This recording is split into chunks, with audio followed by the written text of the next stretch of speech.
Assalamualaikum warahmatullahi wabarakatuh. Perkenalkan, nama saya Nanda Rahayu Widianti dari Prodi Teknik Informatika. Kali ini saya akan menjawab dan menjelaskan soal jawaban maksud saya dari soal UAS. Di mana di sini terdapat sebuah faktur yang harus saya proses dan olah sehingga menjadi LRS sampai dengan programnya. Pertama-tama kita akan bernormalisasi dulu faktor ini sampai bentuk 2NF ya, sampai bentuk 2NF seperti ini. Pertama ada bentuk tidak normal atau UNF, unnormal form yang seperti ini. Lalu untuk bentuk first normal formnya seperti ini. Nah, untuk second normal form kita sudah mulai membuat tabel masing-masing ya, seperti yang dibutuhkan entitasnya itu. Misalnya di sini kan ada nama pelanggan, berarti kita harus membuat tabel pelanggan yang mana akan menyimpan data semua pelanggan. Lalu tabel faktur, tabel transaksi, dan juga tabel barang.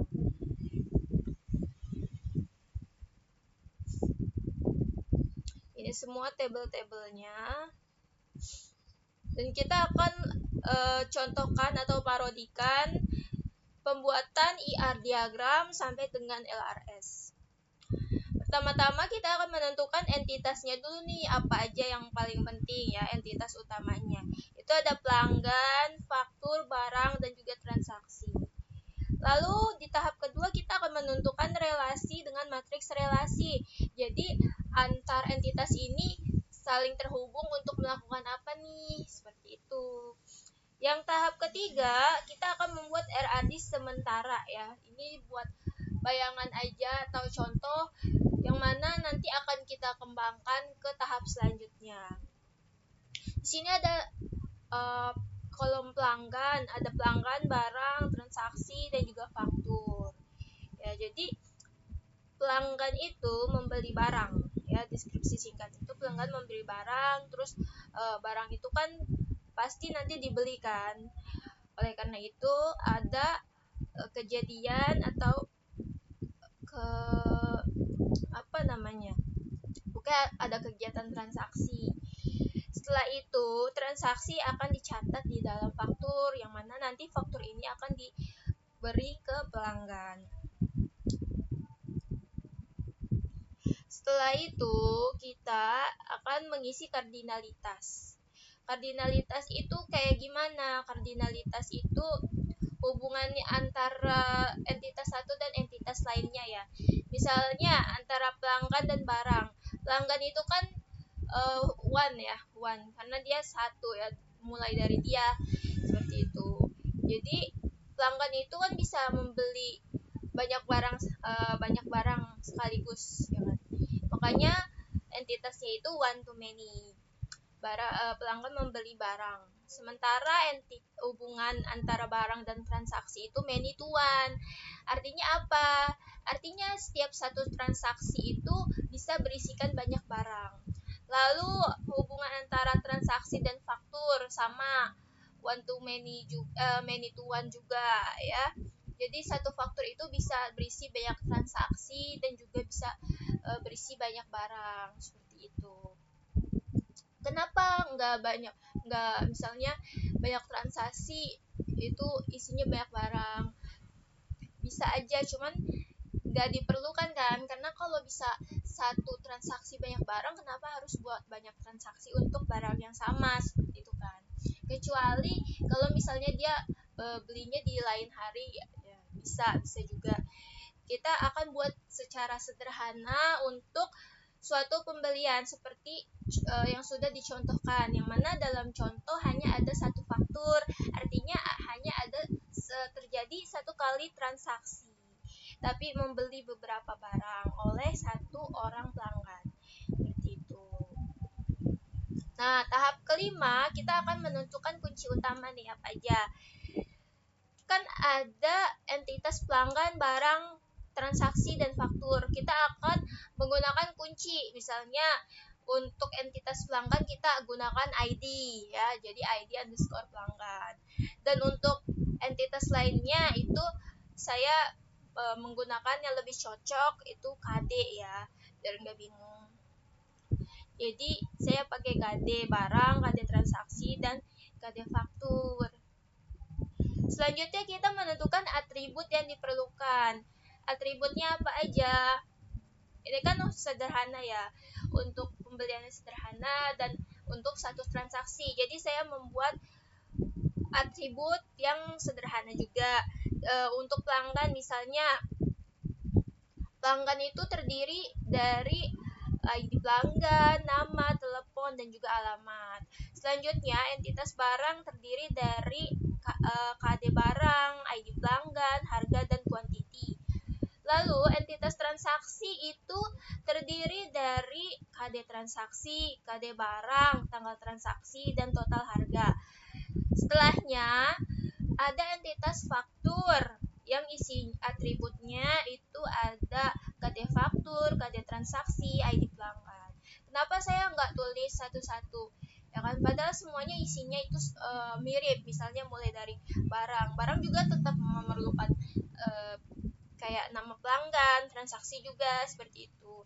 Nah, dalam sebuah program itu saling terkait. Jadi, untuk mengurangi redundansi atau kebanyakan data ya, untuk hal sepele saja gitu, kita bisa saling ngelink. Misalnya, kita sudah punya ID pelanggan, yang mana ID pelanggan itu sudah ada data-data pelanggan. Otomatis saat kita membeli barang, kita hanya perlu melink atau menghubungkan antara entitas barang dengan pelanggan. Dengan memasukkan ID pelanggan, maka data-data pelanggan akan terdata di entitas barang. Ya, tanpa harus memasukkan satu-satu lagi data pelanggan seperti nama, telepon, alamat, dan lain sebagainya. Dan juga sama dengan entitas lainnya seperti transaksi dan faktur. Yang mana di sini saya sudah membuat ID pelanggan dan ID barang. Sehingga kalau saya membutuhkan data pelanggan dan data barang, atau misalnya untuk saat membuat faktur saya membutuhkan data transaksi, saya cukup mencatat saja data yang perlu saya tarik dari entitas pelanggan, barang, ataupun transaksi. Seperti itu. Lalu saya hanya akan menuliskan suatu atribut yang belum pernah dituliskan sebelumnya di entitas yang lain. Misalnya pada entitas barang. Ya, entitas barang di di entitas pelanggan sebelumnya itu kan belum mencatat kuantiti ataupun harga ya. Jadi saya akan mencatatnya di entitas barang, sama seperti transaksi ataupun faktur seperti itu.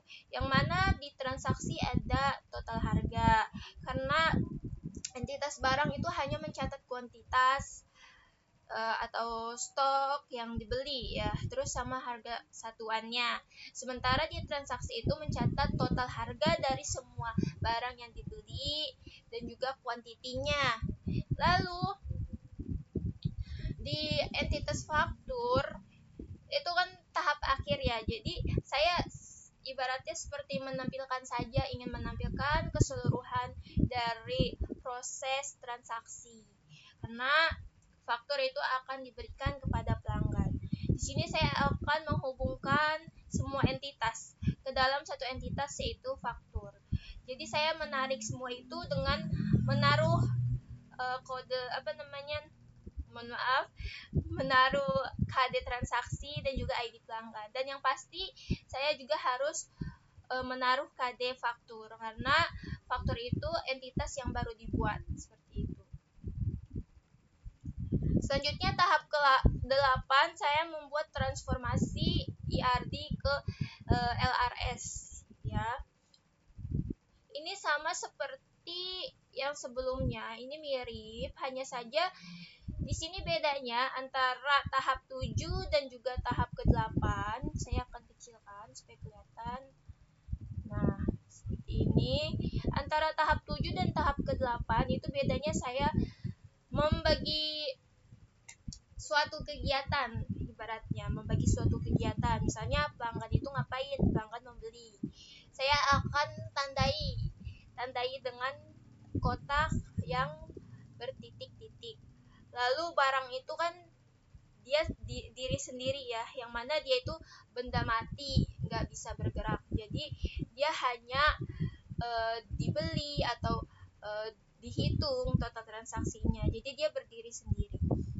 Lalu di sini ada transaksi ya, setelah membeli barang. Dan juga ada faktur ya, faktur yang dicatat. Jadi ada 4 golongan ya, ada 4 golongan yang dibagi, yaitu pelanggan yang membeli, barang yang berdiri sendiri, transaksi yang dilakukan, dan juga faktur yang tercatat. Seperti itu.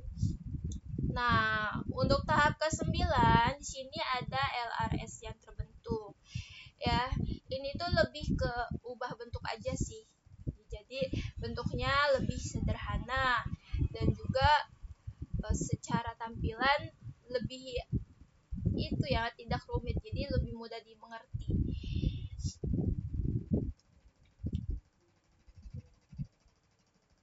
Kita menulis ulang, di sini ada 4 entitas juga, masing-masing memegang data-data masing-masing juga yang saling terhubung antara pelanggan dan, mohon maaf ini sepertinya saya lupa nulis ya. Saya lupa nulis ini antara pelanggan dan barang, terus antara barang dan transaksi, dan juga antara transaksi dan faktur. Saya akan edit dulu di sini supaya tidak ribet, karena saya buat ini pakai Draw.io. Dan nah, di sini kita tulis aja barang, kita kecilin.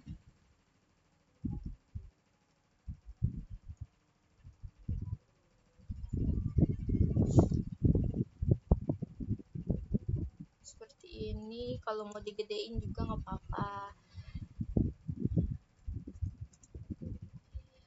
Nah, ini kita bisa ini aja, nah outline. Jadi nggak usah ribet-ribet edit-edit di Draw.io. Lalu sekarang tahap terakhir ya, yang mana saya akan membuatkan suatu program dengan menggunakan DBSM. DBSM itu bisa digunakan dengan MySQL, MariaDB, ataupun Oracle. Di sini saya memilih untuk memakai MariaDB ya, MariaDB. Sehingga lebih lebih sederhana ya, lebih sederhana, penggunaannya lebih mudah, karena juga waktunya yang terbatas dan ilmu pengetahuan saya yang masih kurang tentang Oracle. Seperti itu. Jadi di sini pertama-tama kita routing dulu dengan program MySQL uroot. Setelah berhasil, kita akan create database ya, create database. Kita perlu database apotek misalnya, seperti faktur yang tadi. Kemudian setelah database terbuat, kita akan membuat table. Di sini kita bisa memberi perintah create database apotek demo, karena bagaimanapun juga ini case enggak case sensitif kayaknya ya. Tapi kalau misalnya biar kamu nggak bingung, disamain aja. Kalau misalnya dari awal gede ya gede, kalau dari awal kecil ya kecil gitu. Ini kita buat creatable bisa dibuat semua langsung ya, creatable semua dulu, atau buat boleh create table lalu masukkan data, create table lalu masukkan data. Nah, karena table faktur di sini kalau kamu mau create table lalu data, saran saya fakturnya itu belakangan ya, jadi table barang dulu, data barang, baru create table faktur dan data faktur. Karena faktur kan itu mencatat data barang yang dibeli oleh pelanggan ya. Jadi kalau misalnya table pelanggannya belum ada, itu data fakturnya otomatis belum ada gitu. Setelah itu kita membuat table transaksi ya, table transaksi.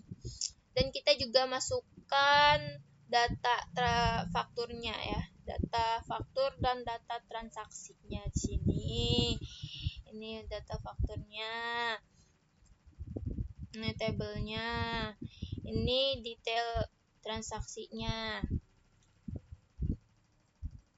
Terus kita coba menampilkan database. Di sini saya coba menampilkan pelanggan ya, table pelanggan. Kalau misalnya mau menampilkan table lain bisa langsung diganti aja di sini. Misalnya mau table barang, di sini bisa select start from barang titik koma gitu. Lalu saya akan membuat suatu faktur ya, fakturnya dalam bentuk table di MySQL MariaDB. Di sini kita bisa tulis yang mana yang mau ditampilkan dengan instruksi atau perintah select. Dicatat mana-mana saja yang mau kita tarik datanya. Di sini kita mau tarik data faktur ya, faktur. Bukan data faktur sih lebih tepatnya, karena ini kan kita mau buat seperti faktur sungguhan gitu ya. Semisal, nah kita akan membutuhkan tanggal seperti ini, terus ini dan seterusnya. Kita menggunakan juga perintah from, faktur, F dan juga join ya, from dan join. Jadi ini nanti bakal digabung nih antara satu table dengan table lainnya ya. Jadi dari semua table pelanggan, table barang, table transaksi dan table faktur itu akan digabung dalam satu table. Tapi ya hanya yang dibutuhkan saja ya, karena kita mau membuat sebuah faktur ibaratnya faktur versi SQL. Nah, ini kita pakai perintah from dan join, terus jangan lupa titik koma. Nah, nanti dia akan ditampilkan seperti ini ya, sesuai dengan perintah yang mau ditampilkan. Di sini ada nomor faktur, tanggal, harusnya ini bukan kasir ya, mohon maaf. Ini harusnya nama, boleh. Bener kasir ya. Nah, ini nama pelanggan, ID barang, nama barang, quantity, batch, ID, dan subtotal ya. Mohon maaf saya sudah kurang fokus karena dari tadi coba Oracle masih sulit buat saya. Oke, sekian saja presentasi dari saya. Kurang lebihnya saya mohon maaf, dan karena belum terlatih juga untuk presentasi, saya mohon maaf kalau misalnya ada salah kata atau kepleset saat dalam penulisan dan pengerjaan tugas. Semoga tugas saya bisa dinilai dengan baik dan bisa mendapat hasil yang memuaskan. Terima kasih untuk 1 semesternya Pak Badrul, semoga bermanfaat, semoga rezekinya dilimpahkan, amin. Wassalamualaikum warahmatullahi wabarakatuh.